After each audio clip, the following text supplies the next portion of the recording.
bụ nwa okolobịa na-agbala onwe mbọ na-akwụgharị magonu na hustle. Nya wee fụ this girl like anya. Ya na ya na-abọ wee bido wee kwụba. From ịkwụzi, ya anọgide na ya da afụzi ya. Nya wee fịa one day ọ bụrụ na ọ dị ime. Nya wee jụbịa sị ya kedu. Ọ sị ya na o nwee ka o si wee dụ. Nya wee sị ya ma nwa afọ bụ nke. Ọ sị ya esikata ya esi ya mba.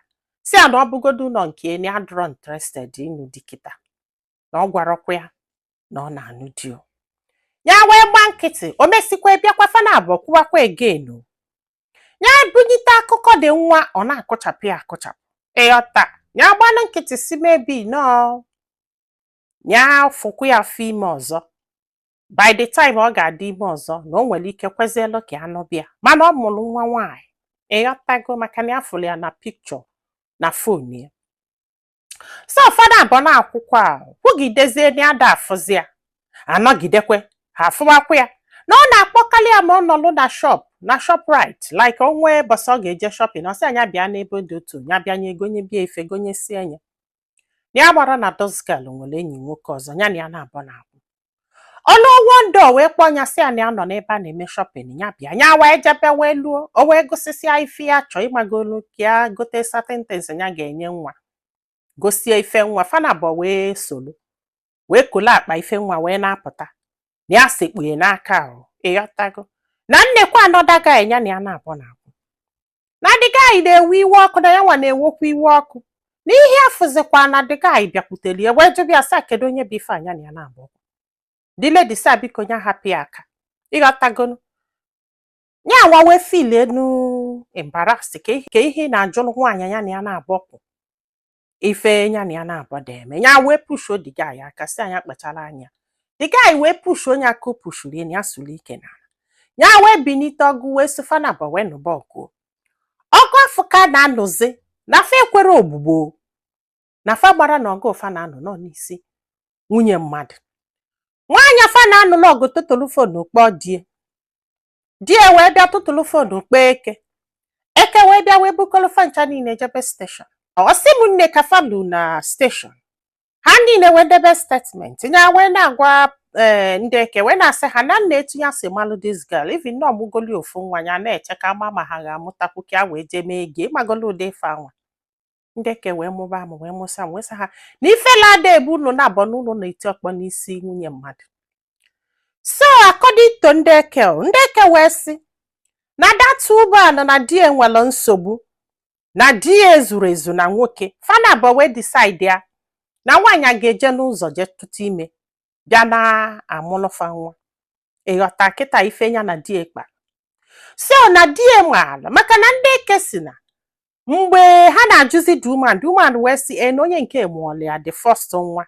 Ya wee nweta onye nke anụnwa kịta anụnwa. Ya na ya na-abụọ wee na-apụ ya na-aghalị ka ama ma ọ ga-amụlụ ya the second nwa. Wee fụkwazi onye nke kịta ka ya kpọrọ ya nọmbịa aga anya wee sị anya bịa na shop ihe menụ wee mee kwa ịghọtago. So ndị eke wee na-abalị ya wee na-asị nwaanyị o ji wee jidete ụmụ nwoke na-abụla kọfị si n'isi. Fa na-enezi anya ka ama ma di ọ ga-ewe iwe na di ewere iwe magonu. Ndị eke wee jụbazi anya wee sị nwoke so na ịma na nwunye gị na-epiogedi. The man wee kọbazi alụfa wee sị ha na ya nwere nsogbu o. Wee nụba dozga. And na fe nwere ego fa ga-eji wee jee mee nke a na nna ife ya na nwunye emela agree with. Mana ya mụrụzi na nwunye ga-alaka isi n'isi ọtago mkpọta onye nke ọkpọta onye nke a na family that na not from one different people, not from one person. Maka na ike mkpesa adụrụ ya akwa ifugo. Ka dịbanụ kwụsieli ha si ike kwụlọtọgwu ndị eke. Nwoke a wee kpọlụ nwunye ya wee naba akwa ifugo. Ndị eke wee bịakwutezie fa wee na-akọlụ ihe menụ wee sị ha na ifela ada eme ha na ha na-abọ na anụ ọgụ n'isi nwunye mmadụ. Osi m nne n'ife edoka arụ anọ n'elu wee nyụ. Osi m na ike kwụọla ọtọ wee gwu ya. Ni achọrọ ịgbaghalụ this woman, ni achọrọ ije for that baby girl ọmụọlụ ya. Ni achọrọ ije ya wopie court. Ọ bụgodu na fa winie, ni achọrọ ịta the girl afụfụ for just to know use onye like that no nwee ka ọ dị. Akwa ịghọtago ka onye just gbu ya nkịtị. Na o nwere mgbe ya ji wee na-eche na ya ga-amụlụ mmadụ nwa n'ezi m ya fọzalụ nke ya mụsịa ya mana ya fọzalụ nke nwunye mmadụ. Na since afọ na o nwee ka ya si feel n'ife ekwere odidi. na amara ife a ga-eme nya wesị ka amala ife ndị mmadụ lọ. Nwanne m, kedu ife ilo?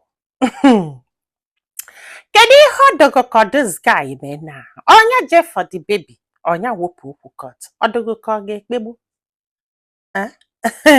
Ọ sị na mgbe ajụba adịga si nọjụrụ ya ma ya anụgo di. Yes, maka na ịma ala na-abịa na omenala Igbo na nwa afọ bụ nwa die na ya chọrọ ịma ma ya wepụ okwu court ma ya ga-anapụtanwu this girl nwa ya nwaanyị. Ịghọtago? Maka na ife a na-egbu emeli na o kwere odidi. Ka ọ ga-esi use onye like that just to happy ya. Ọ bụgodo na ewinere na ya ga-ada satisfy na ya kpụghalịrị ya nwa obele next time ị na-eme mmadụ ife ka ị na-echi eche. N'eziokwu na fa nwere nsogbu na ọ bụ na ọ kọwara ya ndị a ga-aghọta. Mana ijust na-eple enye like that and ọ bụrụ sọsọ ya ịjụọ m nsị gị that this is life, this is part of life. O nwere ndị nwere nsogbu na-achọ ụzọ ha ga-esi wee fix it, but you don't know. Daalụnụ ka ọ dị n'ụbọchị ọzọ.